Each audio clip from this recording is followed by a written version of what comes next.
Et on revient sur la contamination. Est-ce que nous avons les bonnes mesures pour l'éviter? Catherine Hill est avec nous, épidémiologiste, ancienne chef du service de biostatistique et d'épidémiologie de l'Institut Gustave Roussy à Villejuif. Oui, bonjour Catherine Hill. Bonjour. Merci d'être avec nous. Alors, les mesures prises par le gouvernement, on ne va pas non plus tout anticiper parce que c'est ce soir par Emmanuel Macron, mais on parle de ces couvre-feux. Est-ce que jusqu'à présent, là, ces dernières semaines, on a pris les bonnes mesures? J'ai bien peur que non.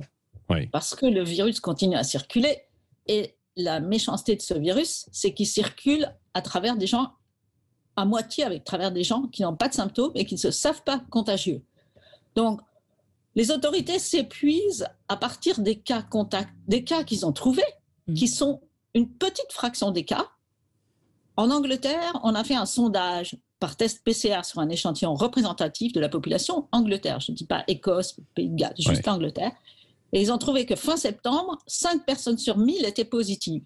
Si c'était le cas en France, il y aurait énormément plus que les 15 000 cas qu'on trouve chaque jour. Donc on trouve qu'une petite fraction des cas. Quand on a trouvé ces cas, on cherche leurs contacts. Et on s'épuise à trouver leurs contacts. Mais pendant ce temps-là, les 4 ou 5 autres cas ou 10 autres cas pour chaque cas qu'on a trouvé continuent à contaminer autour d'eux. Donc on n'a absolument pas pris le problème par le bon bout. Ouais. Et le bon bout, c'est pas d'enfermer les gens chez eux, parce que enfermer les gens chez eux, faire des couvre-feux, fermer les bars, ça réduit la contamination. Le bon bout, c'est de trouver les gens qui sont positifs très vite, parce qu'ils sont contagieux avant d'avoir des symptômes ou sans avoir jamais de symptômes. Donc il faut les trouver avant. Si on attend qu'ils aient des symptômes, qu'ils se soient fait tester, qu'ils aient eu une ordonnance, qu'ils se soient fait tester, qu'ils aient eu les résultats du test, la plupart des cas, des fois, ils sont plus contagieux quand on les trouve. Donc il faut tester massivement, et pour ça, il faut changer complètement la façon de tester la population. Il faut organiser un dépistage de masse en utilisant d'autres outils qu'on a, probablement des prélèvements salivaires plutôt que des prélèvements dans le nez. Entre parenthèses, les prélèvements salivaires pour la PCR, il y a eu un papier dans le New England qui disait que c'était aussi bien, voire mieux que les prélèvements dans le nez. Par ailleurs, les prélèvements dans le nez, c'est pas si difficile parce que les Anglais, quand ils ont fait leur sondage sur 680 000 personnes, ils leur ont envoyé de quoi se prélever eux-mêmes dans le nez et ils l'ont fait. Et c'est les parents qui ont prélevé les enfants de 5 à 12 ans qui faisaient partie de l'échantillon. Donc, c'est pas si compliqué que ça non plus. Si 680 000 Anglais sont capables de se prélever eux-mêmes dans le nez, les Français doivent pouvoir le faire aussi.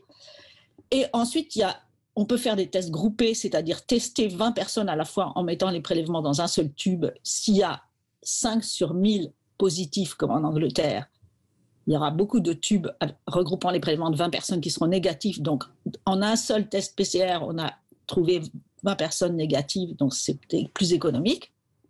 On peut utiliser les tests antigéniques, à condition d'en avoir suffisamment. Oui. Enfin, il y a plein de solutions, mais il faut tester massivement, isoler rapidement, ce qui est exactement ce qu'on ne fait pas. Donc le virus continue à circuler. Tant que le virus continue à circuler, l'économie ne fonctionne pas et tout le monde pense qu'il y a une opposition, il faut choisir entre l'économie et le sanitaire, mais ça c'est une erreur fondamentale de raisonnement. Les objectifs sont les mêmes.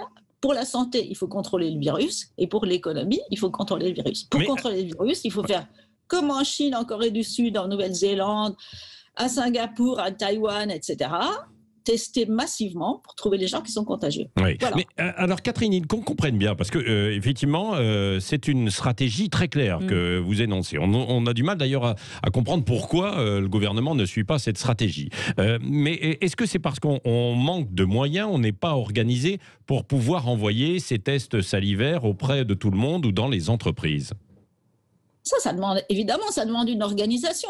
Mais on a cafouillé à tous les étages pour l'organisation. On teste 1 million de personnes par semaine. Si on faisait des tests groupés, on pourrait tester 30 millions de personnes au lieu d'1 million de personnes. Mais bien sûr, il faut une organisation, effectivement. Ouais. Et les autorités n'ont pas l'air capables d'organiser les choses. L'organisation des tests consistant à dire « allez vous faire tester, c'est gratuit, c'est facile, faites la queue ». Et vous aurez un test, c'était catastrophique. On testait les gens qui étaient jeunes et qui n'étaient pas fatigués, qui n'étaient pas malades et qui étaient capables de faire la queue, pas les personnes de 70 ans avec de la fièvre et un handicap et obèses et voilà, qui ne pouvaient pas rester debout pendant 2h30 pour arriver à se faire tester. Donc évidemment, il y a un problème d'organisation, ça c'est clair. Est-ce qu'il faut se tester plusieurs fois? Parce que c'est ça aussi, assez régulièrement. Oui, mais il faut commencer par décider qu'on va faire un dépistage massif. On ne trouvera pas tout le monde ne se fera pas dépister. Mais si au lieu de trouver un cas sur 5 ou un cas sur 10, comme on fait maintenant, on en trouve 3 sur 4 ou même 4 sur 5, ça sera déjà énormément mieux. On réduira beaucoup la circulation du virus. Pour l'instant, les autorités ont choisi de vivre avec le virus. Moi, je pense que c'est une erreur. Je ne veux pas vivre avec ce virus. Je veux qu'on essaye de contrôler le virus. C'est ce que les Chinois font. C'est ce qu'un certain nombre de pays arrivent à faire. Effectivement, quand ils confinent une région ou un quartier, c'est pour tester massivement dans ce quartier, c'est pas pour ne rien faire, parce que sinon, confiner, ça sert juste, votre viande est en train de pourrir, vous la mettez au congélateur, quand vous la ressortez, elle se remet à pourrir. C'est ça le confinement, ça sert à rien en fait, si on fait pas des tests massifs pour trouver les gens positifs. Oui, il faut trouver les gens qui sont contagieux, c'est vieux comme le Moyen-Âge. Oui, c'est vrai. Catherine, alors la stratégie de mettre en place un couvre-feu éventuellement ce soir dans les villes concernées, est-ce que ça va changer grand-chose ? Non, ça ne va pas changer grand-chose. Et de toute façon, on voit que ça chauffe un peu partout. Oui. Là où ça chauffe le plus, on met un couvercle et du coup, ça se met à chauffer à côté jusqu'à ce que tout le pays soit rouge, écarlate, violet ou noir. Donc, c'est des mesurettes désespérées qui ne marchent pas. Ça ne change rien. Est-ce que vous êtes entendu, vous, Catherine Hill ? Parce qu'on a l'impression que certains comme vous qui ont du bon sens quand même, effectivement, dans les réflexions et puis qui s'appuient sur des exemples à l'étranger, ne sont pas entendus par les autorités sanitaires. C'est quand même assez incroyable, ça. Je crois que c'est les autorités sanitaires ou les autorités politiques. Oui. Mais je crois qu'il y a des gens, quelque part, qui croient qu'ils savent tout et qui ne savent pas écouter. Il faut quand même écouter et comprendre la dynamique du virus. Oui. Il faut lire les articles qui montrent à quelle vitesse les choses se passent, à quel moment les gens sont contaminés, quand est-ce qu'ils deviennent symptomatiques, quand est-ce qu'ils sont plus contagieux. Je veux dire, il y a beaucoup de données là-dessus, il y a beaucoup d'études qui montrent qu'en fait, ce virus va très vite. Les gens sont contaminés un jour, ils ont des symptômes autour du 5e jour et ils sont plus contagieux à peu près au bout du 10e jour. Bon, il y a toujours des exceptions, mais en gros, c'est ça le scénario. Donc, si on attend que les gens soient symptomatiques pour les trouver, ils sont déjà contaminés autour d'eux largement. Oui, ce sera trop tard.